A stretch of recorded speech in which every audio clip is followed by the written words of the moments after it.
আজকে আবার চলে এসেছি একটি জিওমেট্রির খুব গুরুত্বপূর্ণ অঙ্ক নিয়ে।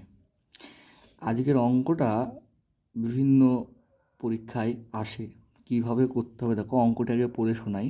একটি ত্রিভুজ এবিসিতে অন্তঃকেন্দ্র আই থেকে প্রতিটি বাহুর দূরত্ব সমান। তার মানে কি, এই একটা ত্রিভুজ,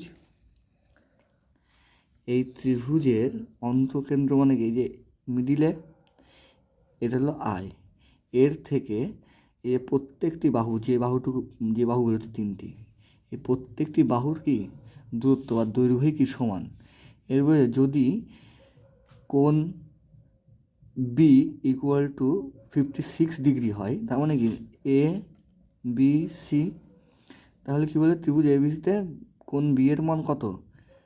56 ডিগ্রি।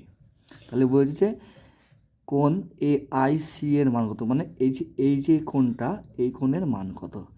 খুব সহজে কীভাবে করতে হবে, খুব অল্প সময়ের মধ্যে। দেখো এর সূত্র 90 degree plus A by two.